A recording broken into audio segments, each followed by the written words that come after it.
சிவசங்கரா தேவனே, ஸ்ரீ சிவசங்கரா தேவனே.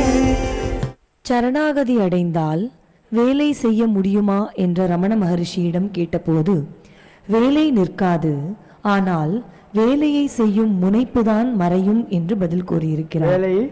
வேலையை செய்யும் முனைப்பு, அதாவது ஈகோ, அது மறைஞ்சிடும்.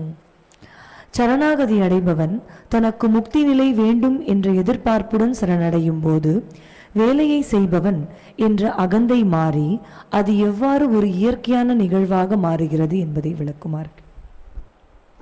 வேலை வணங்குவதே வேலை அப்படின்னு யாராவது நினச்சிட்டான்னா அது பெரிய தவமாயிடும். வேலை வணங்குவதே வேலை அப்படின்னு நினைக்கணும், அப்போ மிகப்பெரிய தவமாயிடும். இப்போ கந்தர் அனுபூதி என்ன சொல்கிறது? விடுவாய் விடுவாய் வினையாவையுமே. நான் செய்கிறேங்கிற எண்ணத்தை விட்டுடு. விடுவாய் விடுவாய் வினையாவையுமே. வேற என்ன பண்ணணும்? வடிவேல் இருந்தால் நினைவாய் நினைவாய். எப்பயும் முருகப்பெருமானை நினச்சிக்கிட்டே இரு, நான் செய்கிறேங்கிற எண்ணத்தை விட்டுடு. இவ்வளோதான் வாழ்க்கை. இதுவே தவமாக மாறிவிடும். வினோபாபா இருந்தார். அவர் காஞ்சி மகாபெரியவர்கிட்ட போய் 90 வயசாகிறது எனக்கு, நான் பூமுதானம், கோதானம், சிரம்தானம், சித்தாதானம் எல்லாம் பண்ணிட்டேன், ஆனால் மனசில் சந்தோஷமே வரலையே அப்படின்னார். அசாந்தி தான் இருக்குது. சாந்திக்கு ஆப்போசிட் வேர்ட் அசாந்தி தானே இருக்குது. இவ்வளோ பண்ணி எனக்கு என்ன அப்படிங்கிறார். அப்போ பரமாச்சாரியர் சொல்கிறாரு, வனாந்தரங்களில் இருக்கக்கூடிய பறவைகளுக்கும் விலங்குகளுக்கும் கல்லுக்குள்ள இருக்கிற தேரைக்கும் கூட வேலைக்கு சாப்பாடு போடுகிற ஒரு பகவான் இருக்கான். நீ கொடுத்த 10 பேருக்கு பூதானம், கோதானம், சிரத்தா தானம் எல்லாம் இருக்கு இல்லையா, அதை அவங்க கண்ணையோட கொடுத்துருப்பான் அவங்களுக்கு கூட. இப்போ நான் கொடுத்தேங்கிற ஒரு எண்ணம் உனக்கு வந்தது இல்லையா, அந்த செல்ஃப் ஈகோ எஸ்டீம் வேறு. செல்ஃப் எஸ்டீம்ன்றது வேறு, ஈகோன்றது வேறு. அதனால தான் உனக்கு நிம்மதியே வரல அப்படிங்கிற வார்த்தையை சொன்னார். அதனால் நம்ம என்ன செஞ்சாலும் கூட இந்த வாய்ப்பை நமக்கு கடவுள் கொடுத்துருக்காருங்கிற ஒரு பாவனையோடு செய்கிற போது அதுக்கு பவர் ஜாஸ்தி. நான் செய்கிறேனுங்கிற எண்ணம் வரும்போது தட் பிகம்ஸ் ஒரு மாதிரி self centred ego. Rightly or wrongly self centred ஈகோவும் மாறிப்போகுது. அதனால் விடுவாய் விடுவாய் வினையாவையுமே வடிவேல் இருந்தால் நினைவாய் நினைவாய் தான் நம்முடைய ப்ரிஸ்கிரிப்ஷன். அந்த மாதிரி பண்ணால் ஒன்றும் ப்ராப்ளமே கிடையாது. இப்போ நாங்கள்லாம் பண்ணிகிட்ருக்கோம். இதில் எனக்கு ஆக வேண்டிய வேலைன்னு எனக்கு சொல்லி பார்க்கலாம். யாரோ என்னென்னோ கொண்டாடுறீங்கள, யாரோ ஸ்வீட்டு கொண்டாடுறீங்க, சாக்லேட் கொண்டாடுறீங்க, அந்த பிரசாதம் வருது, இன்னொன்று வருது, பழம் வருது, எல்லாம் கொடுத்துருந்தானே ஜாலியாக உட்காந்துருக்கிறோம். இதை நான் செய்கிறேங்கிற எண்ணம் வரக்கூடாது. குடியிருந்து குளிந்தேலோர் எம்பாவாய் என்று சொல்லக்கூடிய நிலையில் கடவுளுக்கு நாம் ஒர்க் பண்ணுறதுன்னு வந்துட்டோம். உந்தன்னோடு உறவேல் எமக்கு இங்கே ஒலிக்க ஒழியாது அப்படின்னு சொல்கிற மாதிரி கடவுளுக்காக நம்ம வந்துட்டோம். இப்போ நம்ம வேலையை நம்ம செய்கிற போது ஒழுங்காக செஞ்சுட்டே இருந்தால் போகிறோம். தெய்வம் குடிசெயலன்னு ஒருவருக்கு மடிதட்டி தான் வந்துரும்ன்றார். யாராவது உருப்படுறான்னு இருந்தால் கடவுள் பக்கத்துலேயே வேஷ்டி மடித்து கட்டிக்கிட்டு பக்கத்துலேயே உனக்கு எதாவது வேணுமாப்பா வேணுமாப்பான்னு கேட்டுக்கிட்டே இருப்பானா. குடிசெயல் என்னும் ஒருவருக்கு தெய்வம் மடிதட்டு வேஷ்டி மடிச்சுக்கிட்டு தான் முந்துரும், அவன் வந்து நிற்பானான். அப்போது ஒரு சாதாரண ஒரு இன்ஸ்டிடியூஷனாக இல்லாமல் இவ்வளோ கலகலப்பாக இவ்வளோ ப்ராஸ்பரஸாக இருக்கிறதுக்கு என்ன காரணம்னா, இது எல்லாமே கடவுள் செய்கிறாருங்கிற ஒரு பாவனையோடு செய்கிறோம். அதனால் அதுக்கு பவர் ஜாஸ்தி. நாம் செய்கிறோங்கிற போது அதுக்கு லிமிட்டேஷன் வந்துடும். எல்லாமே கடவுள் செய்கிறாரு, நாம் ஒரு கருவி தான் அப்படிங்கிற ஒரு பாவனை வந்துச்சுன்னா there is no unlimited scope வந்துடும். அண்ட் அந்த அன்லிமிட்டெட் ஸ்கோப்பு வரணும்னா நான் செய்கிறேங்கிற எண்ணத்தை விட வேண்டியிருக்கும். அந்த நிலைகளை நீங்கள் அடைந்தால் அது பாசிபிள் தான். இப்போ காஞ்சியில் மகாபெரியவர் இருந்தார். அவர்கிட்ட ஒரு பொண்ணு வரா, எனக்கு 8 சவரன் இருந்தால் தான் கல்யாணம் ஆகும், எங்கள் வீட்டில் ஒரு குந்துமணி அளவு கூட தங்கம் கிடையாது அப்படின்னு. சரி நீ சொன்ன, காமாட்சி கேட்டிருக்கால, அங்கே போய் உட்காந்துக்கோ அப்படிங்கிறாரு.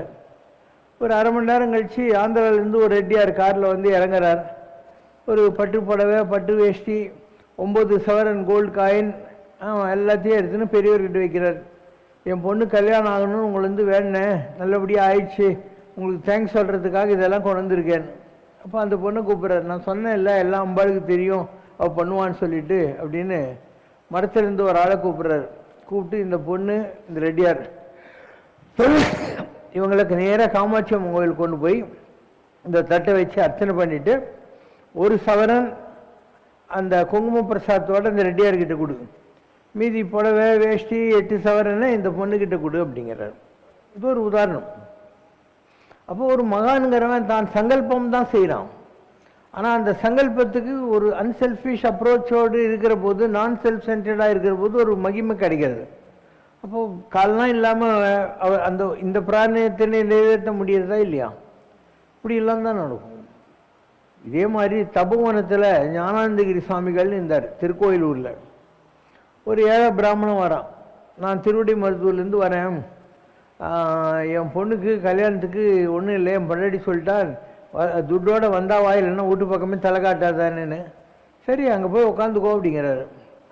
ஒரு 2 நாள் கழித்து ஒரு லாரி நிறைய ஒருத்தன் அரிசி மூட்டை அதெல்லாம் எடுத்துன்னுட்டு வரான். வந்து நான் அந்த ஊரில் பெரிய பண்ணையார், என் வயலில் வளர்ந்ததை உங்கள் மடத்துக்கு சாப்பாட்டுக்கெல்லாம் கொடுக்கறதுக்காக நான் கொண்டுருக்கேன் அப்படின்னு. இவர் போய் இரு நான் பார்த்துட்டு தான் வாங்குவேன்னு அங்கே இருக்கிற அரிசி இப்படி எடுக்கிறாரு, அதில் ரத்தம் கொட்டுது. சொல்கிற இது எனக்கு வேண்டாம் அப்படின்னு. இல்லையே நான் 3 தடவை உணர்த்தி காய போட்டு தானே கொண்டிருக்கேன் அப்படின்னு. அப்போ இவர் சொல்கிறாரு, இந்த ஆள் கூப்பிடு அப்படிங்கிறாரு. இவன் யாருன்னு உனக்கு தெரியுறதா? இவங்க அப்பா வந்து காஞ்சி மடாதிபதி சொன்னார், நீ இனிமேல் இந்த கர்மாந்தனம் தோஷம் புண்ணியாதானத்துக்கெல்லாம் போகாத, ஒன்லி யாகம் ஹோமத்துக்கு தான் போகணுன்ட்டு. அதனால் அவன் நிப்பாட்டிட்டான். அந்த கோபத்தில் அவங்களுக்கு கொடுத்துருந்த மிராஸ்தார் லேண்டுக்குன்ற எல்லாத்தையும் நீங்கள் பிடுங்கிட்டீங்க. இப்போ இவன் பொண்ணு கல்யாணம் இல்லை, நீ அழுது நிற்கிறான் அப்படின்னு சொல்லிட்டு, நீ வந்து இந்த பொண்ணுக்கு நீ கல்யாணம் பண்ணி வைக்கணும் செலவில். அந்த மாதிரி அவங்க நிலத்தை பிடுங்க, நீ அதெல்லாம் அவங்களுக்கு திருப்பி கொடுக்கணும். அப்படி நீ பண்ணியானா நான் வந்து இந்த நீ கொண்டு இருக்கிறத வாங்கிக்கிறேன்னாரு. இது அடுத்த வழி. அதே மாதிரி காஞ்சி பெரியவர் இருந்தார். அவர் உக்காந்துக்கிற போது ஒரு ஆள் வர்றான், நான் பெரிய ஏகாதச ருத்ர யாகம் பண்ணேன், 11 பிராமணர்களை வச்சு பண்ணுறது, அந்த பிரசாதம் கொண்டு வந்திருக்கேன்னு. அவர் இப்படி தொட்டு பார்த்துட்டு இப்படி கழுத்தை திருப்பிக்கிறாரு. அவனுக்கு ஒரு மாதிரி ஆகிப்போச்சு, என்னடா பிரசாதம் கொண்டாந்தாக்கா இருக்குல்லைன்னு. கொஞ்ச நேரம் கழித்து 2-3 பிராமணர்கள் வர்றாங்க.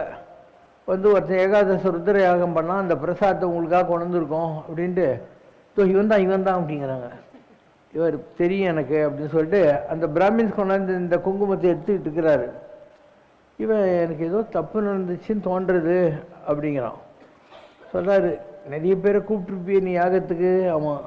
அதில் ஒரு 80 வயசான ஒரு பிராமணன் வந்திருப்பான். ஆமாம். அவன் வந்து சரியாக மந்திரம் சொல்லியிருக்க மாட்டான், ஏன்னா பல்லு போனால் சொல்லு போச்சுங்கிற மாதிரி. ஆமாம், பெரியவா டிவியில் பார்த்த மாதிரி சொல்கிற அப்படின்னா. பந்தியில் நீ பாயசம் பரிமாறின போது அவன் இன்னொரு கரண்டி எக்ஸ்ட்ரா கேட்டான், இந்த கேட்டுக்கு எதுக்குன்னு சொல்லிட்டு நீ போடாமல் போனியா அப்படிங்கிறார். ஆமாம் ஆமாம், ஏதோ தப்பு நடந்துச்சு, இப்போ நான் என்ன பண்ணணும்? நான் என்னத்த சொல்ல, உனக்கு பிராப்தம் இருந்தாக்கா நடக்கும், இல்லைன்னா போ அப்படிங்கிறாரு. இவன் நேராக அங்கே போகிறார். போனால் அந்த ஐயர் இருக்கான் இல்லையா, அவன் திருவிடைமருதூர் கோயிலில் போய் சபதம் பண்ணிட்டான், இனிமேல் நான் பாயசமே சாப்பிட மாட்டேன், இந்த நாக்கு ருசியில் தானே எனக்கு இவ்வளோ பெரிய அவமானம் ஆச்சுன்னு சொல்லிட்டு வீட்டுக்கு வந்திருக்கான். செத்துப்பிட்டான். வீட்டு வாசலில் வாழை மலர்லாம் கட்டி பாடை கட்டி ரெடியாக இருக்குது. அப்போது அந்த யாகம்லாம் பண்ணால் இல்லையா, அவன் குடும்பமே அழிஞ்சு போச்சு. இப்படி பல நிகழ்வுகளை என்னால் சொல்லிகிட்டே போக முடியும். மகான்கள் அவங்கக்கிட்ட போகிறவங்க எந்த ஒரு பாவனையில் போகணும், எப்படிலாம் இருக்கணும், இல்லைன்னா அவங்களுக்கு எப்படி அது ரிவர்ஸாக எஃபெக்ட் ஆகிறதுங்கிறதுக்கு 1000 நம்மளால் சொல்ல முடியும். ஸோ நம்ம எது செஞ்சாலையும் எல்லாம் கடவுளுக்காக செய்கிற ஒரு பாவனை வரணும். அண்டு நம்மளை முகஸ்துதி பண்ணுறாங்கிறதுக்காக யாருக்கோ கொடுக்குறதோ, நேரடியாக ஒரு கட் அண்ட் ரைட்டாக ஒருத்தன் பிஹேவ் பண்ணுறாங்கிறதுனால அவனை நம்ம வந்து நமக்கு ஃபேவரபிள் இல்லாத ஆளுன்னு நினைக்கிறதோ, இதெல்லாம் நம்முடைய ஈவோனால் வரக்கூடிய விஷயங்கள். அதனால் நீங்கள் எவ்வளோ நல்லது செஞ்சாலும் நான் செய்கிறேங்கிற எண்ணத்தை விட்டுட்டு செய்யுங்க, ஒன்றும் ப்ராப்ளமே வராது. அடக்கம் அமருள் உயிக்கும், அடங்காமை ஆறுருள் உயிர்த்து விடும். அடக்கமாக இருந்தாக்கா தேவர்கள் ஆவ, அடங்கலைன்னா நீ நரகத்துக்கு போவே அப்படின்னு. காக்க பொருளாக அடக்கத்தை ஆக்கம் அதனை ஊங்கு இல்லை உயிர்க்குங்கிறார். அடக்கத்தை கைப்பிடி, உன்னை உயர்த்துக்கிற விஷயம் உலகத்தில் வேறு எதுவுமே கிடையாது அப்படிங்கிறாங்க. ஒருமையுள் ஆமை போல் 5 அடக்கல் ஆற்றின் எழுமையும் ஏமாப்பு உடைத்தன். ஆமை எல்லாத்தையும் இழுத்துக்கிட்டு உக்காண்டிருக்கோம். அந்த மாதிரி நீ உன்னுடைய பெருமை புகழ் துட்டு வசதி எல்லாத்தையும் விட்டுவிட்டு ஆமை மாதிரி வாழ கற்றுக்கோ, அப்போ நீ 7 பிறவியிலும் உயர்ந்து போவா என்றெல்லாம் நமக்கு பெரியவங்க சொல்லியிருக்காங்க. இதெல்லாம் யார் செய்கிறாங்க? நான் சொல்லினே தான் இருக்கேன். ஒரு கோயிலுக்கு இவன் ஒரு அபிஷேகம் இல்லை அர்ச்சனைக்கு டிக்கெட் வாங்கியிருப்பான். அந்த கோயிலில் இந்த மாதிரி எல்லாருக்கும் சேர்த்து சர்வஜனோ சுகினோ பவந்துங்கிற மாதிரி ஒரு சங்கல்பம் பண்ணலாம். ஆனால் இவன் என்ன பண்ணுவான், ஒரு சீட்டு எடுத்துன்னு போடுவான். எடுத்துன்னு போய் 27 நட்சத்திரம் தான் இருக்குது உலகத்தில். இவன் அவனுடைய சொந்தக்காரன் மாமன் மச்சான் எல்லாருக்கும் சேர்த்து ஒரு 40 நட்சத்திரத்தை சொல்லுவான். அதை சீட்டு எழுதி வச்சுன்னு சொல்லின்னு இருப்பான். இல்லை, இந்த மாதிரி பிறருக்கு என்ன பவர் கிடைக்க போகுது? ஒன்றும் கிடைக்காது. சர்வோஜனும் எல்லாருக்கும்னா அதில் நீ எழுதி வச்சுருக்கிற லிஸ்ட் இருக்கிற 40 நட்சத்திரம் கூட தான் வரப்போகுது இல்லையா? அதனால் மக்களுக்கு இதெல்லாம் தான் பிரச்சனைகள். ஒரு சின்ன விஷயத்துக்கே இவங்க ஒரு ரெக்கக்னிஷன் எதிர்பார்க்குறாங்க. அதனால தான் ஒரு கோயிலுக்கு ஏதாவது லைட்டு வாங்கி கொடுத்தா, ஃபேன் வாங்கி கொடுத்தா அதில் என் பேர் எழுதணும்னு வானுங்க இல்லையா? இவன் வீட்டு வாசலில் கடவுள் என்னைக்கானா வந்து ஒரு போர்டு வச்சுட்டு நான் இவனுக்கு கொடுத்தது 3 வீடு 4 பொண்டாட்டி 8 குழந்தைங்க 3 காருன்னு சொல்லி எழுதி வச்சுட்டு போனால் இவனுக்கு எப்படி இருக்கும் இல்லையா? இவன் ஒன்றுனா ஃபேன் வாங்கி கொடுத்ததுக்கு இவன் பேர் எழுதி அங்கே வைக்கணும்னு சொல்கிறான் பார்த்தியா? இதெல்லாம் தான் மக்களிடத்தில் இருக்கிற பிரச்சனைகள். என்றைக்கு இதெல்லாம் ஜனங்க புரிஞ்சுக்கிட்டு எல்லாமே கடவுள் கொடுத்தது தான், நம்மக்கிட்ட ஒன்றும் இல்லைன்னு புரிஞ்சுக்கிறாங்களோ அன்றைக்கி வாழ்க்கையில் அடுத்த அடிக்கு போவாங்க. உலகத்திலேயே பெரிய பணக்காரன் உங்களுக்கு தெரியும், ராக்ஃபெல்லர். அவன் நம்ம விவேகானந்தர் அமெரிக்காவில் இருந்தபோது அவர்கிட்ட போகிறான். அவர் சொல்கிறாரு, உன்னுடைய 7 பிரதர்ஸ் அண்ட் சிஸ்டர்ஸ் எவ்வளோ பேர் இருக்காங்க, நீ இவ்வளோ பணக்காரனாக இருக்கியே, அவங்களுக்கு ஏதாவது பண்ணக்கூடாதான்னு கேட்குறாரு. செயின்ஸ் வில் டாக் லைக் திஸ்ன்னு போட்டான். ஒரு வாரம் கழித்து வந்தான். Mister saint, I have created a Rockefeller Foundation. Your brothers and sisters will all be benefited by this அப்படின்னு சொல்லிட்டு யூ தேங்க் மீ நவ் அப்படின்வான். அவர் சிரிச்சிங்கன்னா அவனை பார்த்துட்டு, you have to thank me because it is I who taught you that you are only a custodian of God's money and nothing belongs to you அப்படின்னாரு. கடைசி காலத்தில் ராக்ஃபெல்லர் இன்ஸ்டால்மெண்ட் ஆகிட்டான், tax கட்டலன்னு சொல்லிட்டு. ஸோ இது அவனுடைய வழி. அதே மாதிரி இப்போ இவங்கெல்லாம் மலேசியாவிலேருந்து வந்திருக்காங்க. இவங்க ஊரில் வள்ளல் ஆறுமுகம் பிள்ளைன்னு ஒருத்தர் இருந்தார், நம்ம ராமநாத் திருப்பத்தூர்கார் தான். அவர் அந்த ஊரில் பெரிய பணக்கார். நம்ம ஊர் ராமநாட்லேயும் காலேஜ் அதெல்லாம் கட்டி வச்சுருக்காரு, கல்யாண மண்டபம்லாம் கட்டி வச்சுருக்காரு. ஸோ அவர் பெரிய பணக்கார் பெண்ணாங்கள. அவருக்கும் இதே ப்ராப்ளம் வந்தது, கவர்மெண்ட்டுக்கும் அவருக்கும் ஏதோ ப்ராப்ளம் வந்து எல்லாத்தையும் கவர்மெண்ட் பிடிக்கணும்னா அவர் கடைசி நாளில் கிழிஞ்ச கோட்டு போட்டுக்கிட்டு ஒரு ஓட்டை கொடையை வச்சுக்கிட்டு அதே பெனாங் தெருவில் நடந்துன்னு இருந்தார். அப்போ குடைநிலையிலிருந்து கொஞ்சம் ஊர்ந்தோர் நடுவேலிந்தோருன்னு நன்னினும் நண்ணுவார். யானை மேலே அம்பாறு வச்சுக்கிட்டு போனவன் லொங்கு லொங்குன்னு நடக்க வேண்டிய ஒரு காலம் கூட வந்தாலையும் வரும் அப்படின்னு சொல்கிறாரு. அப்போ இளமையும் நில்லா யாக்கையும் நில்லா. நம்மக்கிட்ட எதுவும் இருக்குன்னு நீ நினச்சானா அதை விட பயிற்சிக்காரத்தனம் ஒன்றுமே கிடையாது. நீ தொட்டனை தூரும் மணற்கேணிங்கிற மாதிரி நீ தானம் செய்ய செய்ய உனக்கு எந்த குறையும் வரவே வராது. எந்த குறையும் உனக்கு வரவே வராது, நான் கேரண்டி கொடுக்குறேன். அதனால் நீ செஞ்சு பாரு. கண்ணதாசன் ஒரு பாட்டு, அன்பெனப்படுவது யாதென கேட்டேன், கடவுள்கிட்ட கேட்குறாராம். அவன் சொன்னான், நான் அழித்து பாரு என்று இறைவன் சொன்னான். முதல்ல லவ் பண்ணி பாடுற, அப்புறம் தானே அது என்னன்றது உனக்கு புரியும் அப்படிங்கிற வார்த்தையை சொல்கிறார். அந்த மாதிரி யாராக இருந்தாலும் அவங்களுக்கு ஒரு இதுக்கு முன்பிறவிகளில் அவங்க நல்ல தானம் தாளெலாம் செஞ்சுருந்தாங்கன்னா இந்த பிறவியில் அவங்களுக்கு பதவி பூர்வ புண்ணியானாம்ட்டு நல்ல வசதிகள் கிடைக்கும். அதில் ஒன்றும் சந்தேகம் இல்லை. அதை புரிஞ்சுக்கிட்டு இந்த பிறவியில் இன்னும் செய்யணும். இப்போ ஒரு சைக்கிளில் நீ பெடல் போட்டு 2 காலையும் தூக்குனா கூட சைக்கிள் போயின்னே தான் இருக்கும். ஆனால் பெடல் போட்டு நின்றுச்சுன்னா பொதுக்குன்னு ஊந்துருவேன். அந்த மாதிரி நீ போன பிறவியில் போட்டது இந்த பிறவியில் நீ நல்லவனோ கெட்டவனோ உனக்கு வசதிகள்லாம் கிடைச்சிருக்குது. அது அந்த போன ஜென்மத்தோட பெடலு. இப்போ நீ போட்டியானா தான் அடுத்து ஓடும், இல்லைன்னா போட்ட வரைக்கும் வந்துட்டு நின்று போயிடும், அப்புறம் நீ ஏழையாகி போயிடுவேன். இப்படி எல்லாத்துக்கும் உலகத்தில் வேல்யூஸ்னு ஒன்று இருக்குது. அந்த வேல்யூஸை யார் புரிஞ்சுக்கிட்டு வாழ கற்றுக்கிறாங்களோ அதுதான் வாழ்வாங்கு வாழ்தல். வாழ்வாங்கு வாழ்தல்னா ஒரு value based Outlook to living அப்படின்னு அர்த்தம். அதுக்கு இப்போ நான்லாம் இருக்கேன்னா என் ஜாதகம் ரொம்ப நல்ல ஜாதகம், அதனால் நான் வசதியாக தான் இருப்பேன். ஆனால் இந்த வசதியாக இருக்கிறதுங்கிறது எப்படி வருதுன்னா போன ஜென்மங்களில் செய்த தான தர்மத்தினால வருது. என்னுடைய பல்வேறு பிறவிகளை நீ பார்த்தியானா எல்லாமே இந்த மாதிரி பெரிய ஆன்மீக ஞானியாக தான் இருந்திருப்போம். நம்ம ஒரு பிறவியில் நான் சித்தார்த்தனாக இருந்து புத்தனான, அப்புறம் ராஜா, அப்புறம் ராமராக இருந்தேன், அப்பயும் ராஜா, நிறைய தவம் பண்ணியிருக்கேன் காட்டுக்கெல்லாம் போய். அதுக்கப்புறம் ஆதிசங்கராச்சாரியாராக இருந்த போது கூட காசிராஜன் உடம்புல கொஞ்ச நாள் போயிருக்கோம், இப்போ இவ்வளோ மடங்களையும் ஸ்தாபிக்கிற அளவுக்கு தவம் நம்மக்கிட்ட இருந்தது. பட்டணத்தாராக இருந்தோம். காதற்ற ஊசியும் வாராது காணும் கடைவெளிக்கேன்னு சிவனே பிள்ளையா வந்து ஓலையினர்கள் எழுதின உடனே எல்லாத்தையும் விட்டு அப்படியே பட்டணத்தாராகி கடைசியில் திருவொத்தியூரில் வந்து பேய்கரும்பு இனிக்கிற போது அந்த இடத்துல சமாதி ஆயிட்டார். அப்போ சிவசங்கர் பாபா எல்லா பிறவியிலுமே ஞானியாக தான் இருந்திருக்கிறாரு. அதனுடைய பெருங்காய வாசனைன்ற இல்லையா, அது எல்லா பிறவிலையும் தொடர்ந்துக்கிட்டே இருக்கும்.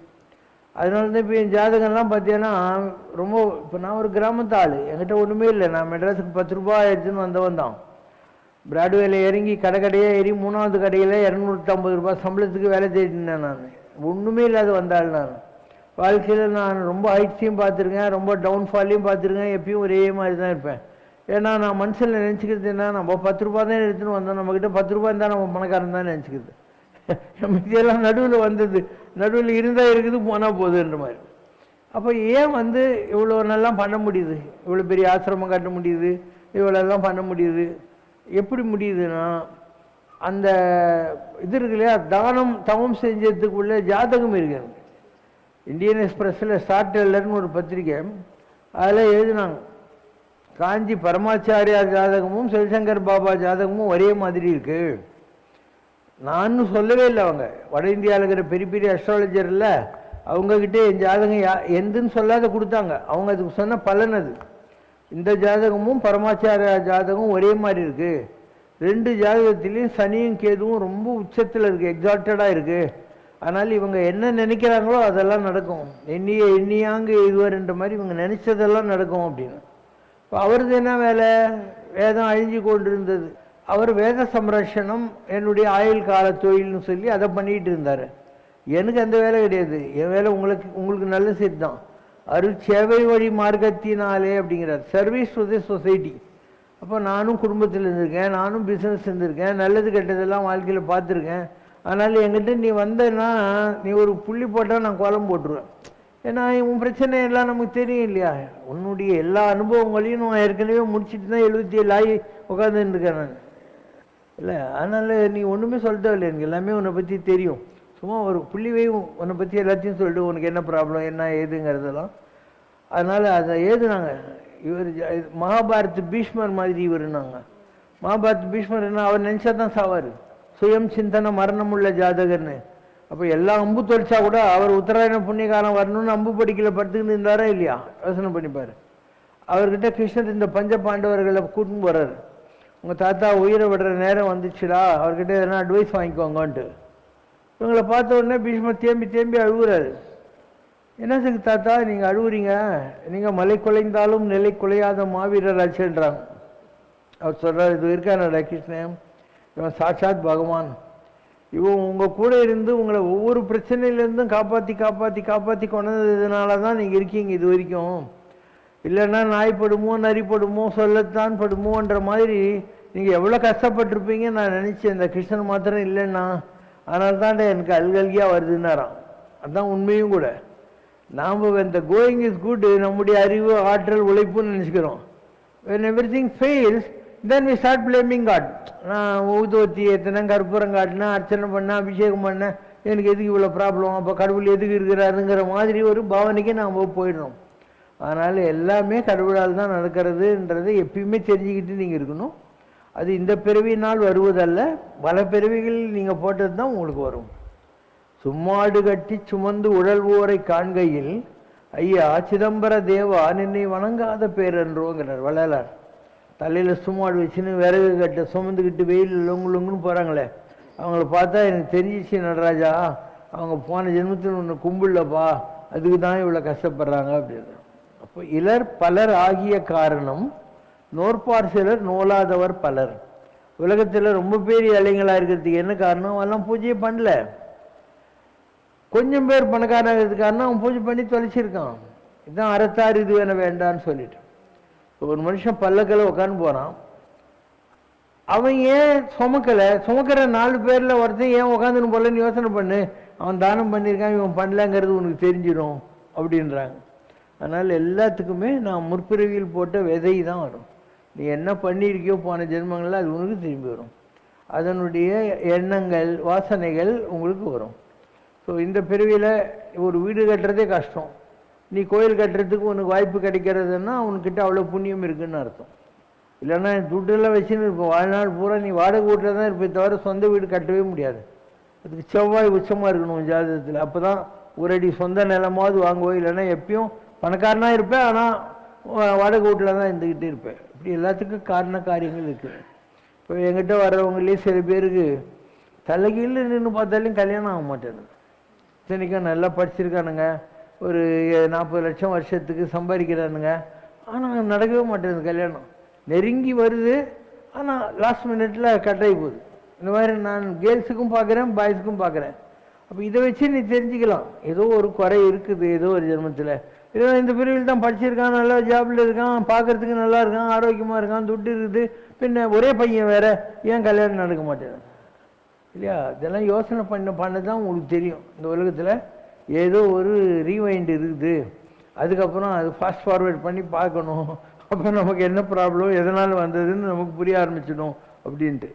அதனால் எல்லாத்துக்கும் காரணம் நம்முடைய செயல்கள். இது தான் விஞ்ஞானம் காஸ் எஃபெக்ட் அப்படின்னுது. For every action there is an equal and opposite reaction அப்படின்னா அதுதான் அர்த்தம்.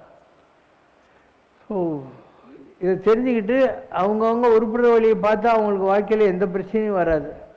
இந்த பிறவியில் உன்னை நீ பாம்பு கட்சி சாகணும்னு இருந்தா நீ கடவுளை நம்பி இருந்தாக்கா தேல் கொட்டுறதோடு நின்றுபிடும்.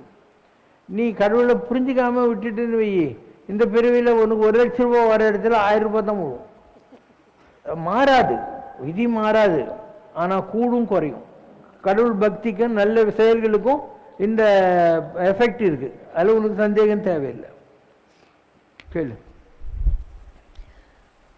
வீடு தீப்பற்றி எரியும் போது தண்ணீருக்காக கிணறு தோண்ட நினைப்பது எவ்வளவு அறியாமையோ, அதை போலத்தான் வாழ்நாள் முழுவதும் சும்மா இருந்துவிட்டு இறுதி நாட்களில் தான தர்மம் செய்து புண்ணியத்தை தேடுவதும் வீண்தான் என்கிறது கருட புராணம். கருட புராணத்தில் சொன்னது மாதிரி இக்கால மனிதர்களில் பலரும் தமது இறுதி நாட்களில் தான தர்மம் செய்வது, கோவில் குளம் சுற்றுவது என்று இருக்கிறார்களே, இதனால் எதுவும் புண்ணியம் கிடைக்குமா? கட்டாயம் கிடைக்கும். அதாவது இவ்வளோ நாள் செய்யாதவன் இப்போ செய்யணுங்கிற எண்ணம் வந்திருக்கிறது அவன் ஜாதகத்தில் கிரகம் மாறிடுச்சுன்னு அர்த்தம். இப்போ நீங்கள் கேட்குறீங்க வீடு பற்றி எரியுது அப்படின்னு, அது கூட ஜாதகம்தான். யாருக்காவது ஜாதகத்தில் செவ்வாய் வர்ற போது நெருப்பு சம்பந்தப்பட்ட பிரச்சனைகள் உங்களுக்கு வந்துக்கிட்டே இருக்கும். இப்போ என் ஜாதகத்தில் குரு தசையில் செவ்வாய் வந்தபோது நீ பார்த்தேன்னா நீலாங்கர ஆசிரமம் பற்ற வச்சுட்டாங்க. சம்மந்தமே இல்லை, வெங்கலேரியில் இருந்த இதெல்லாம் பற்றி எரிச்சு சும்மா பற்றி எரியும், எல்லாமே பற்றி எரியும். அப்போது எல்லாத்துக்கும் காரண காரியங்கள் இருக்குது. செவ்வாய் அட்வர்ஸாக இருந்தால் நெருப்பு சம்மந்தப்பட்ட விஷயங்கள் வரும். ஒவ்வொரு கிரகமும் அதனுடைய அந்த சப் பீரியடுன்னு சொல்கிறாங்க இல்லையா, இப்போ அதனுடைய குணத்தை காட்டியே தீரும். இப்போ நான் உலகத்தில் எல்லா நாடும் சுற்றி இருக்கேன்.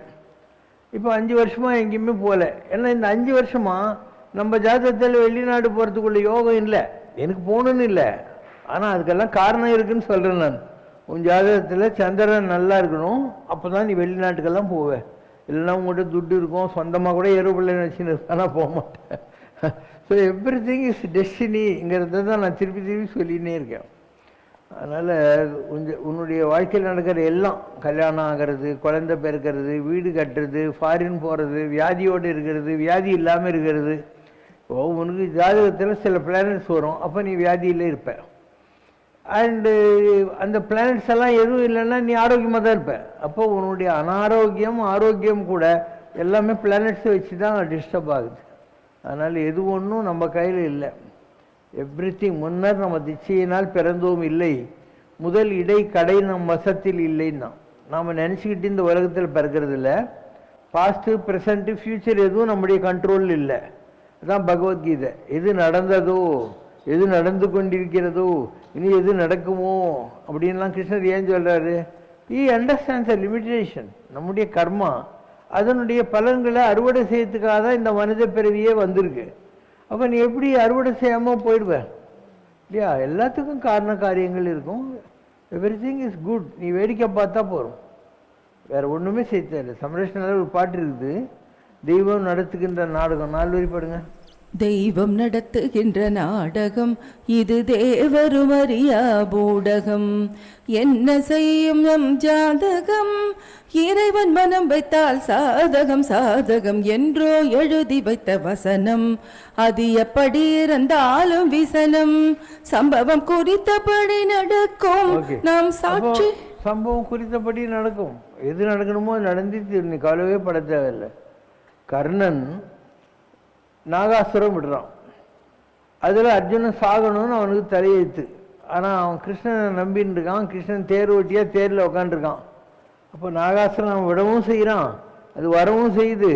அந்த நேரம் கிருஷ்ணர் இப்படி கொஞ்சம் காலை அமுக்கிறாரு. அவன் தலைக்கு வந்தது தலைப்பா அந்த கிரீடத்தை தட்டிட்டு போயிடுது. இப்போ கடவுளை நீ நம்பினியானா நடக்காதுன்னு நினைக்காத, அதனுடைய ஷேடோ எஃபெக்ட் ஆகுது, நீ அனுபவிச்சு தான் ஆகணும். பரிசுத்து மகாராஜா இருந்தான். அவன் தன்னுடைய தாயினுடைய கர்ப்பை உத்தரத்து இல்லையா, உத்தரை அவன் கர்ப்பத்தில் இருக்கான். அப்போது கோபம் துரியோதனனை இவங்க கொண்டுட்டாங்கன்னு சொல்லி அஸ்வத்தாமா பஞ்சபாண்டவருடைய குலத்தில் இருக்கிற எல்லா குழந்தைகளையும் அழிச்சிடுறான் பிரம்மாஸ்திரத்தில். இப்போ கிருஷ்ணர் பார்க்குறாரு, நம்மளை இவ்வளோ நம்பின்னு இருக்கிற இந்த பஞ்சபாண்டவருடைய வம்சத்தில் ஒரு குழந்தையாவது இருக்கட்டும்னு கர்ப்பத்தில் கரிக்கட்டியாக இருந்த அந்த இவனை வெளியெடுக்கிறார். உத்தரநிதி இதில் பரிசுத்தவன் கடவுள் காப்பாற்றிட்டார் இல்லை அவன் கர்மாவிலேருந்து. இவன் காட்டுக்கு போகிறான்.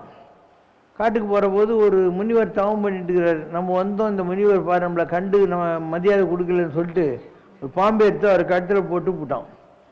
அந்த முனிவருடைய மகன் வந்தான். யார் இந்த பாம்பு போட்டு போனான்னு 7 நாளுக்குள்ள தட்சக பாம்பு கட்சி சாகணுன்ட்டான். ஸோ இவன் நம்ம தப்பு பண்ணிட்டோம் அப்படின்னு போய் கேட்குற போது சுகபர மரிஷி சொல்கிறாரு, அப்பா சாபம்தான், ஆனால் நீ போகிற வழிக்கும் உனக்கு புண்ணியம் தரத்துக்கு என்னால் முடியும், எதிரில் உட்காருன்னு சொல்லி கிருஷ்ணருடைய வாழ்க்கை வரலாறு ஃபுல்லாக சொன்னார். அதுதான் பாகவதம்ன்றது. அதை ஃபுல்லாக கேட்ட உடனே சொல்கிறார், நான் பெரிய மனுஷன், நான் இருக்கிற வரைக்கும் அந்த பாம்பு உன்னை கடிக்க முடியாது, அதனால் நான் உன் உடம்புல இருக்கிற ஆத்மாவை பிரித்து மோட்சம் கொடுத்துட்றேன்னு மோட்சத்துக்கு ஆத்மாவை பிரிக்கிறார். அவனுடைய ஆத்மா இல்லாத உடம்பு உட்காண்டிருக்கு. அந்த பாம்பு சும்மா நிமித்தம் மாத்திரம் தொடுது. அவனுடைய இறுதி வந்தது. ஸோ எங்கள் அப்பா இறந்து விட்டான்னு கோபம் வந்த உடனே இந்த பரிசுத்தோட மகன் இருக்கா இல்லையா, அவன் பேர் ஜனமேஜயன். அவன் பெரிய சர்ப யாகம் பண்ணுறான்.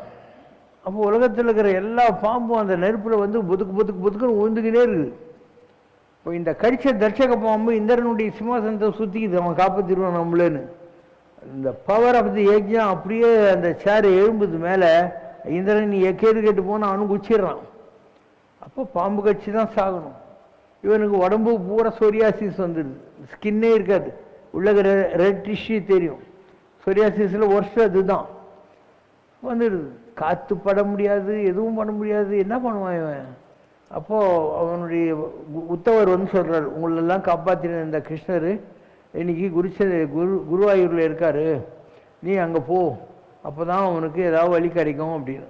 ஸோ அவன் குருவாயூருக்கு அந்த ஸ்கின் ப்ராப்ளம் எல்லாம் சால்வ் ஆகிட்டு அதுக்கப்புறம் தான் அந்த பரத வருஷம் பரத கண்டின் விக்ரமாதித்த சம்வத்சரம்லாம் அதுக்கப்புறம் தான் வந்தது. ஆதிசங்கர் இருந்தார். அவரை பிடிக்காதவங்க என்ன பண்ணுறாங்க, அவருக்கு தீராத வயிற்று வலி வர மாதிரி பண்ணிடுறாங்க.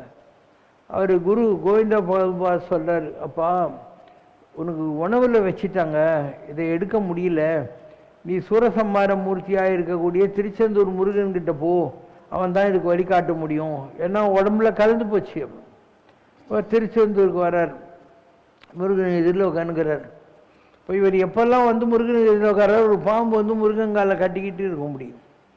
இவர் என்னடா இதுன்னு பார்க்குறாரு. பார்த்தா இவருடைய குரு இல்லை, அவர் ஆதிசேஷன் கோவிந்த பகவத் பாதர்.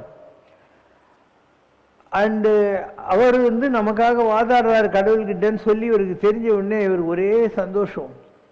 இந்த மாதிரி எனக்கு எழுதவும் தெரியாது, படிக்கவும் தெரியாது, பாட்டும் தெரியாது, நான் ஜானாமி பத்தியம் நான் ஜானாமி கத்தியம், பத்தியம் கத்தியம்ன்றதெல்லாம் பொய்டிக்கல் இது. ஆனால் முருகா உன்னை பார்த்த மாத்திரத்தில் எனக்கு மடை திறந்த வெள்ளம் போல இந்த கவிதை கொண்டிருக்கிறதுன்னு பாடுவார். அதுதான் சுப்பிரமணிய புஜங்கம். அப்புறம் இவருக்கு அந்த தீராத வயிற்று வலி நல்லாகி போகுது, ஆதிசங்கருக்கு நல்லாகி போகுது. இப்படி கர்மான்றது இருக்கும், அதை அனுபவிக்க வேண்டிய காலம் இருந்தால் அதை அனுபவிச்சு தான் ஆகணும். ஆனால் கடவுள் வழி காட்டுவார். எத்தனம் பிரயத்தனம் தெய்வ எத்தனம், முயற்சி விடாமுயற்சி, அது 50%. தெய்வத்தினுடைய அனுகிரகம் அனதர் 50%. அதனால் எவ்வளோதான் மோசமான சூழல் இருந்தாலும் கூட நீ கடவுளை நம்பினியானா, இப்போ நான் சொல்கிற உதாரணத்தெல்லாம் ஞாபகம் வச்சுக்கோ, ஏதோ ஒரு வகையில் அவங்க காப்பாற்றப்பட்டார்களா இல்லையா? ஆதிசங்கருக்கு எவ்வளோ தடவை இது மாதிரி நடந்திருக்கு. அவர் உட்காந்துருக்காரு இங்கே ஸ்ரீசைல மல்லிகார்ஜுனத்தில் பஞ்சதரணிக்கிட்ட. அப்போ ஒரு கபாலிகன் அவர் சன்னியாசியை நான் சாப்பிடணும், நரமாம்சம் சாப்பிடுவாங்க அந்த காலத்தில். சரிப்பா, இந்த உடம்பு உனக்காவது பயன்படட்டும் அப்படின்னு அவர் கண்ணை முன்னு உட்காந்துக்கிறாரு. அவர் சாகத்துக்கு ரெடியாக தான்ங்கிறாரு.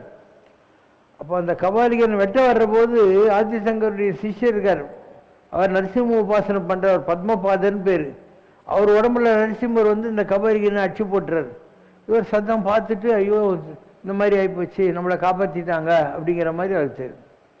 அதே மாதிரி ஆதிசங்கரர் தன்னுடைய உடம்ப ஒரு குகையில் வச்சுட்டு, ஏன்னா காசியில் இவர் வாதம் செய்யறதுக்காக போகிறார். மண்டன மிஸ்ரன் ஒருத்தர் பிரம்மா, அவர் மனைவி பேர் சரசவாணி, அவர் சரஸ்வதி.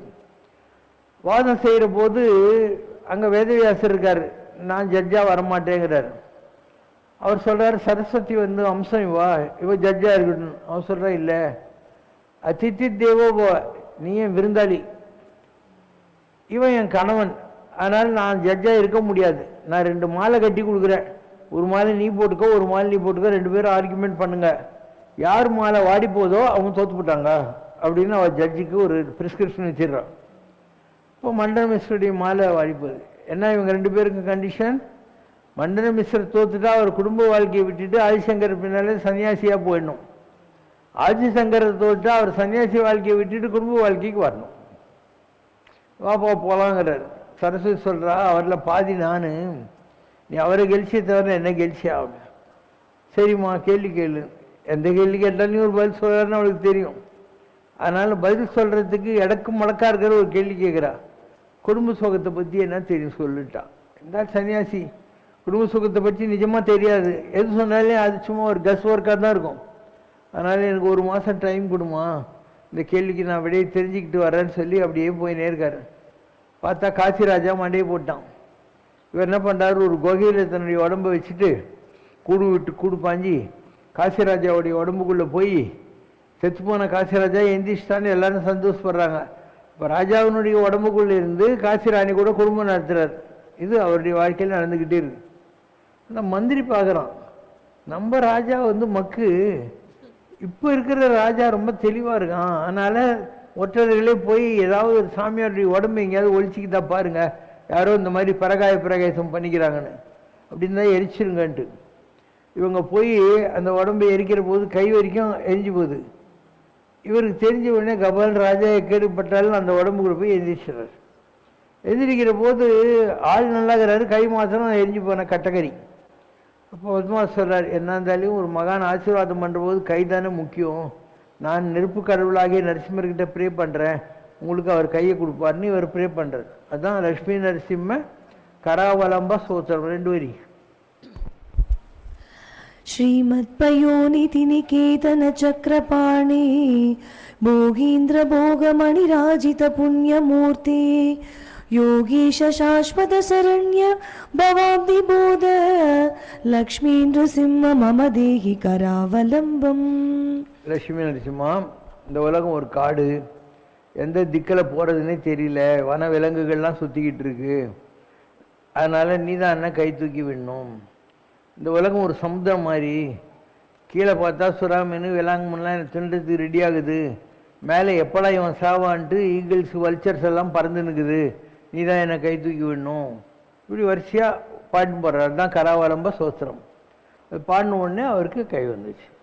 அதனால் இப்போ கூட ஜனங்க ரொம்ப ப்ராப்ளத்தில் இருக்காங்கன்னு வைய, அவங்களுக்கு ஆதிசங்கருடைய 2 ஸ்லோகம் உதவும். ஒன்று லக்ஷ்மி நரசிம்ம ருண விமோச்சன சோத்திரம். யாருக்காவது ரொம்ப கடங்குது, பிரச்சனை, கஞ்சிக்கே கஷ்டன்ற மாதிரி இருந்தால் அவங்க அந்த ருணம்னா கடன், ரோகம்னா வியாதி. அப்போ ருண விமோச்சனம்னாக்கா கடன்லேருந்து வெளியே வர்றதுக்கான சோத்திரம் அவர் பாடியிருக்காரு. என்னங்க, देवता कार्यसत्यर्थं सभास्तम्भसमुद्भवं श्रीनृसिंहं महावीरं नमामि ऋणमुक्तये. ஸோ என் ருணம்னா கடை, அதுலேருந்து என்ன நீ வெளியே கொண்டு வரணும். இதை பாடினாங்கன்னாக்கா அவங்களுக்கு நிஜமாகவே பிரச்சனை கொஞ்சம் சால்வ். இதுக்கு வேண்டிய 2 திருவெண்காடில் ஒன்று இருக்குது. அதே மாதிரி நம்ம திருவாரூரில் இருக்குது ருணமோச்சன லிங்கம்னு இருக்குது. அங்கே போய் இதை சொன்னீங்க எழுதி வச்சுப்பாங்க, கல்வெட்டு மாதிரி கூட பார்த்து கூட நீ படிக்கலாம். அடுத்தது என்ன சொன்னால் கராவலம்பம். கராவலம்பம் சொத்தனம் அவ்வளோ கஷ்டத்தில் இருந்தால் கூட என்னை கை தூக்கி விடு கை தூக்கி விடுன்னு சொல்கிறவன் ஸ்லோகத்தில் இருக்குது. இதுவும் உங்களுக்கு வழி வரும். எங்களுக்கு சான்ஸ்கிரிட்லாம் வராது பாப்பா, நாங்கள் எப்படி இதெல்லாம் உட்காந்துன்னு படிச்சுன்னு இருக்கிறதுன்னு நிறைய பேருக்கு இருக்கலாம் ப்ராப்ளம். அப்படி இருந்தால் என்ன பண்ணோம், ஏன்னா சான்ஸ்கிரிட்டில் உச்சரிப்பு ரொம்ப முக்கியம். ஆஸ்தி என்ன இருக்குதுன்னு அர்த்தம், நாஸ்தி என்ன இல்லைன்னு அர்த்தம். ஸோ விவேகானந்தருக்கே ஆஸ்தி சொல்ல தெரியாமல் நாஸ்தி சொல்லி எல்லாரும் அவரை கேவலப்படுத்திட்டாங்க. அதனால் சான்ஸ்கிரிட் தெரியலன்னா பேசாமல் நம்மக்கிட்டேயும் நிறைய இருக்குது. துட்டு இல்லைன்னு வச்சுக்கோ, அப்போ வாசி தீரவே காசு நல்குவீர்னு ஒரு தேவாரம் இருக்குது, பாடுங்க. வாசி தீரவே காசு நல்குவீர் மாசில் மிழலையீர் திருவிழி மலையில பாடப்பட்ட பாடு. இறைவனாகி நீர் மறைக்குள் மிழலையீர் கரைக்குள் காசினை முறைமை நல்குமே. காசுக்காக தேவாரத்தில் இருக்கக்கூடிய பாடல். அதே மாதிரி வியாதி இருக்குது உடம்புலன்னு வச்சு இருமல் ரோக அப்படின்னு ஒரு பாட்டு இருக்குது. எல்லா வியாதியும் சொல்லி இந்த வியாதியெல்லாம் எனக்கு வராமல் காப்பாற்றுன்னு அர்த்தம்.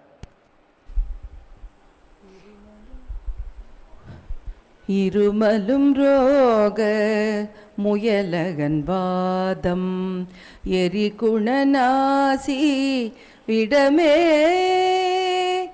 நீரழிவு விடாத தலைவலி சோகை எழுகளமாலை இவையோடே பெருவயிரீளை எரிகுலை சூலை.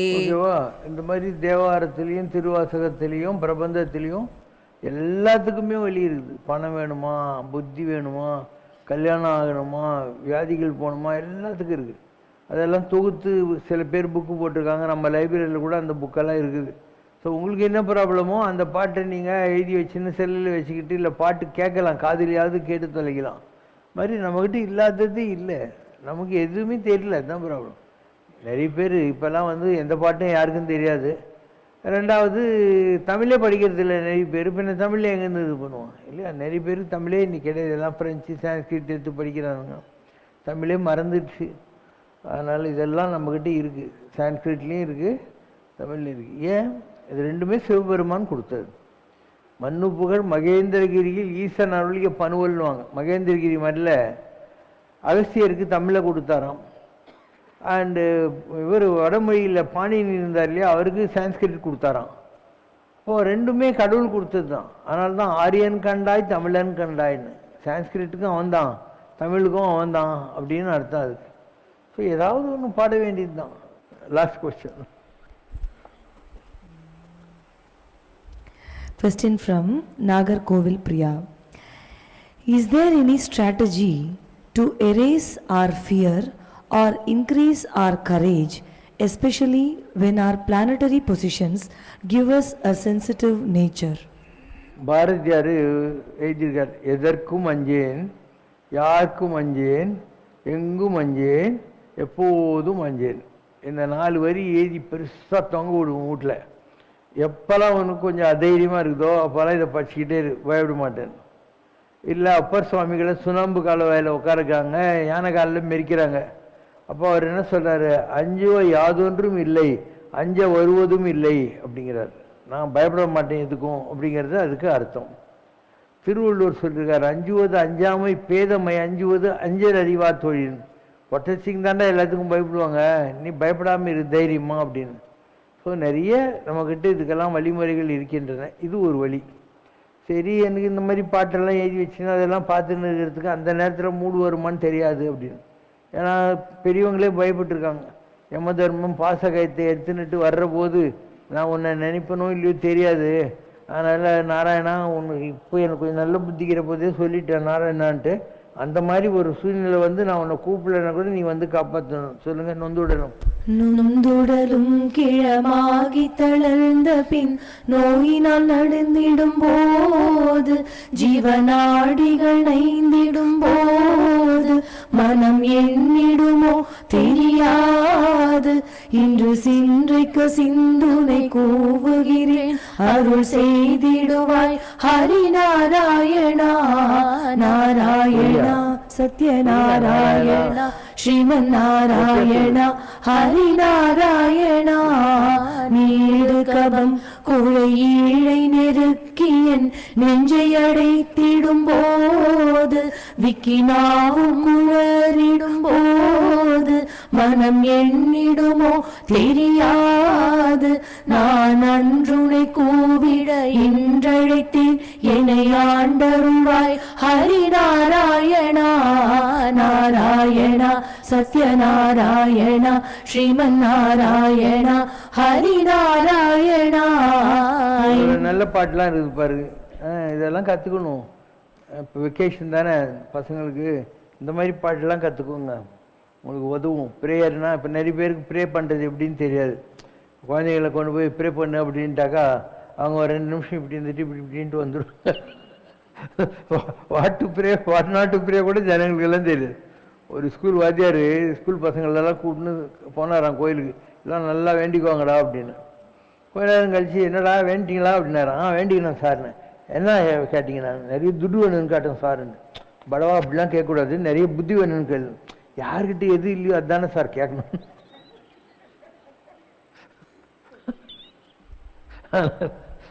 என்ன கேட்கணும்னு நிறைய பேருக்கு தெரியாது, அதனால கேட்கலாங்க. நல்ல ப்ரேயர்லாம் நம்மகிட்ட இருக்குது, யாருக்கும் இதெல்லாம் தெரியவே இல்லை. பாரதியார் ரொம்ப சிம்பிளான ப்ரேயர் இருக்குது. எண்ணிய முடிதல் வேண்டும், நல்லவே எண்ணல் வேண்டும். நான் நினைச்சதெல்லாம் நடக்கணும், அதுக்கு நான் ராங்கன்னு நினைக்கக்கூடாது, நல்லதுன்னு நினைக்கணும்.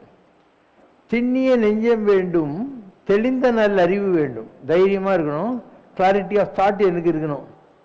பண்ணிய பாவம் எல்லாம் பரிதி முன் பணியை போல நன்னிய நின்முன் இங்கு நசித்திடல் வேண்டும் அண்ணாய். எவ்வளோ பாவம் தெரிஞ்சோ தெரியாமலும் பண்ணியிருப்பேன், நான் உன்னை நம்பி வந்திருக்கேன், நான் பண்ண பாவமெல்லாம் சூரியனை கண்ட பனி போல இப்போ எல்லாம் விலகினோம். எவ்வளோ சிம்பிளான ப்ரேயர் இல்லையா? வள்ளலாருக்கு நிறைய ப்ரேயர் இருக்குது, சிம்பிளான ப்ரேயர்லாம் இருக்குது. தடித்த ஓர் மகனை தாயடித்தால் தந்தை அணைப்பன்.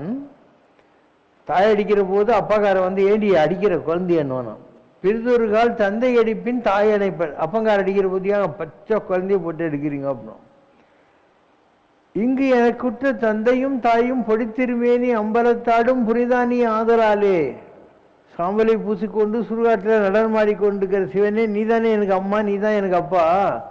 என்னை அடித்தது போதும் அணைத்திடல் வேண்டும் அம்மையப்பாய் நீ ஆற்றேன். எவ்வளோதானே என் கஷ்டத்தை கொடுப்ப, எனக்கு அம்மாவும் நீ தான் அப்பாவும் நீ தான், நான் யார்கிட்ட போய் மறையிட முடியும் அப்படின்னு ஒரு தவக்கலையை மெச்சிட்டாராம் ராமர். அது கத்தவே இல்லையா. இவர் கேட்டாராம், தவக்கலை நீ ஏன் கத்தவே இல்லை அப்படின்னு. வேற யாருன்னா மெரிச்சா ராமான்னு சொல்லி கூப்பிடுவேன், மெரிச்சதே நீ தான், நான் யாரையா கூப்பிடுறது.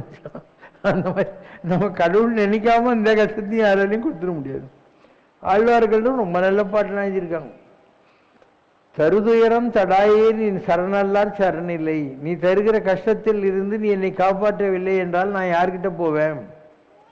விரைகுழு மரப்பொழிசூழ் வித்துவக்கோட்டு அம்மானே. வித்துவக்கோடு கேரளா இருக்குது, அங்கே இருக்கக்கூடிய பெருமாளே. அரிசினத்தால் ஈண்டதாய் அடித்திடும் அவள் தன் அருள் நிறைந்து அழும் கொடுவி அது போன்று இருந்தேனே. அம்மா அடிக்கிற போது திரும்பியும் அம்மா காலை போய் கட்டிக்குதுமா குழந்தை. அந்த மாதிரி நீ எனக்கு கஷ்டம் கொடுத்தா கூட நான் உங்கள்கிட்ட தான் ஏன் வருவேன் அப்படிங்கிற மாதிரி. எவ்வளோ நல்ல நல்ல பிரேயரெல்லாம் இருக்குது இல்லையா? ஸோ நம்ம எதையுமே கற்றுக்கிறது இதுதான் நம்முடைய ப்ராப்ளம். பெற்ற தாய் தினமே மக மறந்தாலும் பிள்ளையை பெறும் தாய் மறந்தாலும் நற்றவத்தவர் உள்ளிருந்து ஓங்கும் நமச்சிவாய நானுவனை மறவேன். ஒரு தாய் குழந்தைய மறக்க மாட்டான், அப்படியே ஆனாலையும் சிவபெருமானே நான் ஒன்றா மறக்க மாட்டேன் அப்படின்னு அர்த்தம். நிறைய நல்ல நல்ல பாடல்கள் இருக்குது. பேராசிரியர் ரெவரண்ட் ஃபாதர் தனிநாயக அடிகளார்னு ஒரு ஆள் இருந்தார் ஸ்ரீலங்காவில். அவர் சொன்னார், உலகத்தில் வணிகத்தின் மொழி ஆங்கிலம் என்று சொன்னால், தத்துவத்தின் மொழி சமஸ்கிருதம் என்று சொன்னால், காதலின் மொழி இத்தாலியம் என்று சொன்னால், தூதின் மொழி பிரெஞ்சு என்று சொன்னால், சமயத்தின் மொழி தமிழ் அப்படின்னா.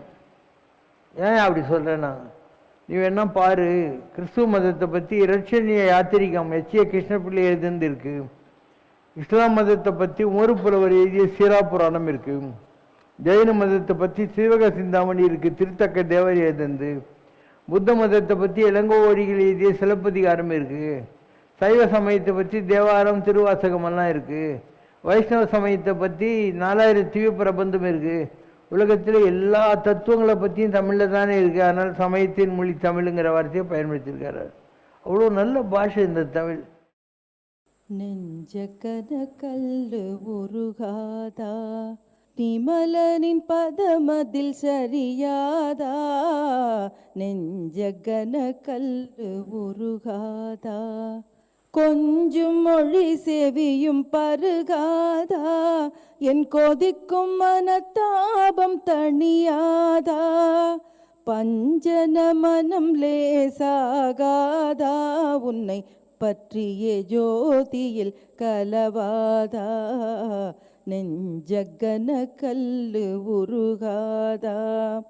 வஞ்சம் பகையெல்லாம் ஒழியாதா, வளர்ப்பிறையாய் அன்பு பெருகாதா. அஞ்சி வாழும் நிலை தீராதா, நான் அழுது அரற்றுவது போதாதா. நான் அழுது அரற்றுவது போதாதா, நெஞ்சகன கல்லு உருகாதா. மிஞ்சும் பேராசை ஒழியாதா, என்னுள் மிதக்கும் அகங்காரம் அழியாதா. தஞ்சம் என்று மனம் கூவாதா, என் தவிப்பை சிவசங்கரம் அறியாதா. நெஞ்சகன கல்லு உருகாதா, நிமலனின் பதமதில் சரியாதா. நெஞ்சகன கல்லு உருகாதா. வெற்றியை பெற்று தந்த விஜயலக்ஷ்மி, கர்ம வீரனையே படைத்த விரதலக்ஷ்மி. நெற்றி கண்ணன் சிவ சங்கரனை இந்த நீநிலம் காக்க தந்த நித்யலக்ஷ்மி அம்மா. வெற்றியை பெற்று தந்த விஜயலக்ஷ்மி, கர்ம வீரனையே படைத்த விரதலக்ஷ்மி. பரம்பொருளை கருவாய் சுமந்த லக்ஷ்மி, அதை பரவசத்தால் உயிர்த்த பக்தி லக்ஷ்மி. பற்றிய கைகளிடை இவன் முகமே ஏந்தி பார்த்து பார்த்து மகிழ்ந்த பாக்யலக்ஷ்மி அம்மா. வெற்றியை பெற்று தந்த விஜயலக்ஷ்மி, கர்ம வீரனையே படைத்த விரதலக்ஷ்மி. அன்பெனும் பால் புகட்டி வளர்த்த லக்ஷ்மி, அரங்களை தாலாட்டில் இசைத்த லக்ஷ்மி. சத்திய வழி நடக்க வைத்த லக்ஷ்மி, சகல உலகும் வாழ்த்தும் தியாகலக்ஷ்மி. தனலக்ஷ்மி, தான்யலக்ஷ்மி, வரலக்ஷ்மி, கஜலக்ஷ்மி, சத்யலக்ஷ்மி, சந்தானலக்ஷ்மி, வீரலக்ஷ்மி அம்மா விஜயலக்ஷ்மி. வெற்றியை பற்று தந்த விஜயலக்ஷ்மி, கர்ம வீரனையே படைத்த விரதலக்ஷ்மி அம்மா அம்மா. மனமே நீ மறவாதே, எங்கள் மன்னவனின் புகழ் சொல்லி மடாதே. கணமேனும் துதியாது இராதே, காலம் போனால் திரும்ப வராதே. மனமே நீ மறவாதே. தனமும் கனமும் ஒரு நாள் அழியும், கனவை போலது கணத்தில் மறையும். தவம் தான் புனையே தலையில் தாங்கும், தடுமாறுகையில் இடர்கள் களையும் உலக மாயையில் இனி மயங்காதே, உழலும் சகதியில் இனியும் விழாதே, உறவுகளேனும் படை உனக்குதவாதே, உலகளந்தான் பதம் உன்னை கைவிடாதே, தங்கக்கரம் உன்னை அள்ளியே அணைக்கும், தாயினும் மேலாய் அன்பை சுரக்கும், சங்கர தெய்வம் வந்தெதிர்காக்கும், சஞ்சலம் எல்லாம் நொடியில் தீர்க்கும், மனமே நீ மறவாதே. காண வேண்டாமோ காண வேண்டாமோ இரு கண்ணிருக்கும் போதே வெண்ணுயர் கோபுரம் காண வேண்டாமோ இரு கண்ணிருக்கும் போதே வெண்ணுயர் கோபுரம் காண வேண்டாமோ வீணில் உலகை சுற்றி சுற்றி வந்தார் வீணில் உலகை சுற்றி சுற்றி வந்தார் மேதினி போற்றும் சிதம்பர தேவனை காண வேண்டாமோ வையத்திலே கருப்பையுள் கிடந்துள்ளம் நெய்ய பிறவாமல் ஐயன் திருநடம் காண வேண்டாமோ ஓட்டை சடலம் ஓடுங்க ஓட்டை சடலம் ஓடுங்க வெற்றெலும்பு கூட்டிலிருந்துயிரோட்டம் பிடிக்கும் முன் காண வேண்டாமோ ஐயனை காண வேண்டாமோ தில்லையை காண வேண்டாமோ சிவனை காண வேண்டாமோ. ஓம் ஜெய் சிவசங்கரரே சுவாமி ஜகத் பரிபாலகரே ஆதி சங்கர அவதாரா அநாத ரக்ஷகரே ஓம் ஜெய் சிவசங்கரரே அன்னையும் தந்தையும் நீரென்றறிந்தும் அன்பில் நனைகின்றோம் சுவாமி அன்பில் நனைகின்றோம் ஆசானும் இறையாகிய தேவா நின்னடி பணிகின்றோம் ஓம் ஜெய் சிவசங்கரரே கைலையை பன்முறை வலம் வந்தாய் ஓ கருணாகர கீர்த்தி சுவாமி கருணாகர கீர்த்தி மயிலையில் நின்று வரம் தருகின்றாய் மங்களகர மூர்த்தி ஓம் ஜெய் சிவசங்கரரே ஆனந்த சாகரம் தனிலம்மையாழ்த்தும் அற்புத அருள் ஜோதி சுவாமி அற்புத அருள் ஜோதி ஆரத்தி செய்து பாடி மகிழ்ந்தோம் அருள்வாய் பரஞ்சோதி ஓம் ஜெய் சிவசங்கரரே நாராயண நாராயண ஓம் சத்யநாராயண நாராயண நாராயண ஓம் நாராயண நாராயண ஓம் சத்யநாராயண நாராயண ஓம் சத்யநாராயண நாராயண ஓம் ஓம் ஜெய் சிவசங்கரரே. அம்மையோடு அப்பனென வந்தவர்க்கு மங்களம் ஆசானும் தெய்வமுமாயானவர்க்கு மங்களம் இத்தரை துயர்கள் எல்லாம் தீர்ப்பவர்க்கு மங்களம் ஈஸ்வராவதார சிவசங்கரர்க்கு மங்களம்.